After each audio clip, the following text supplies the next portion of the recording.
So there's been a fair bit, but the biggest one, at least in my opinion, is the death of Life by You. So I was looking really forward to this. Korean was looking really forward to this. And I think for a lot of people, this came as a bit of a shock.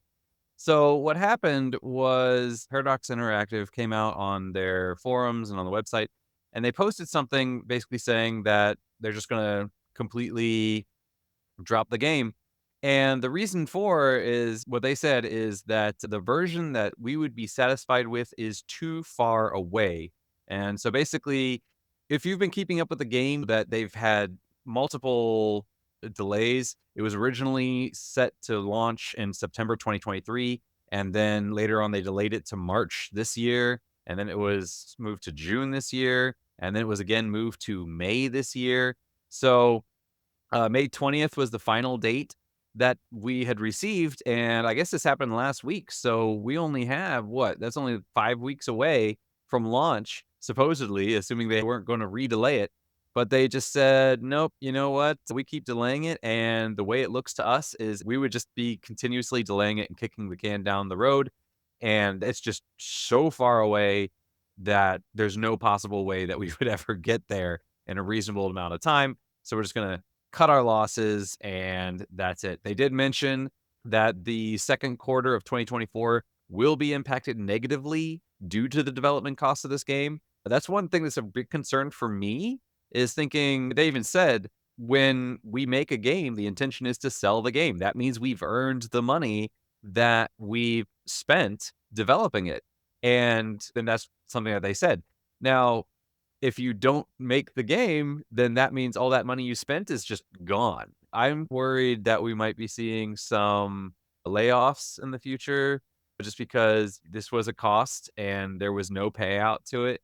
Who knows? Maybe, hopefully, they've have enough stored up in the bank that they can just say, "Hey, you know what? We're going to take the hit, but keep on rolling." But yeah, I'd be really worried for a lot of these people here. I've been following their YouTube channel, watching all the videos that they've been putting out with, "Oh, this we're adding this feature and we're adding that feature," which is actually one thing that they did say. They said, "For each delay we've made, we've seen incremental improvements, which in hindsight may have led us to focus on details rather than the whole picture." So they were saying they did have their Discord up and they were getting input from people and that sort of thing. And when somebody came up with a good idea, they're like, "Oh yeah, that's a great idea. Let's do that." Or, "Oh, maybe we should tweak. Maybe the animation for walking isn't that great. Maybe we should." And so they were saying, maybe we should have just said, "Hey, let's just make sure the game works first and then go on these details," rather than saying, "Oh, hey, let's fix these details now." And then they do say there might have been some mismanagement in how they used their time, not in the sense that a corruption kind of thing or something like that, but just maybe we could have done it better. Maybe we got swept up in the excitement and we weren't focusing on what we should have, and instead of focusing on what looked interesting.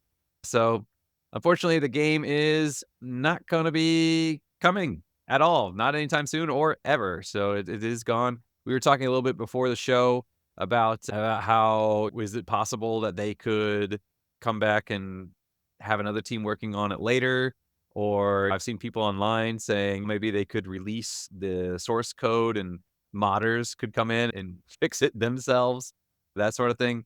But yeah, I personally think that it's just going to be one of those things where it's okay.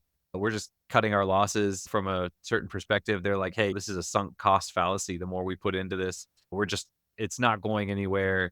Trying to hold on to it ultimately isn't going to work. So we're better off just saying that's it." So I do not expect it to be coming out anytime soon. There are still other games in the genre to look forward to, though. 𝙎𝙪𝙥𝙦 still seems to be going strong. Like, they had their thing not too long ago, and they seemed pretty excited about it. Project Renee, which is the EA Sims 5 thing that's going on. Is it Sims 5 or is it some sort of spin-off kind of thing? We're not quite sure yet. There's also Paralives, and apparently Midsummer Studios has announced that they're making something, but the game is yet untitled. And similar to Paradox, where Paradox was it Ron Humble, is that the name? He was working on Sims 3, and I think he did some other Sim stuff. The Midsummer's game studio has a lot of former Maxis people. It does have some former Fire Axis people who worked on XCOM as well, but it does have some of the talent from some of the older games. Who knows? Maybe they're going to be in a similar boat, so maybe they'll do better. We'll have to wait and see. But yeah, what do you think? Are you disappointed by this? Do you think there's any hope in the future that they might come around and say, "You know what? Maybe we can give this a second shot," or do you think it's, like, it's just dead in the water? What do you guys think?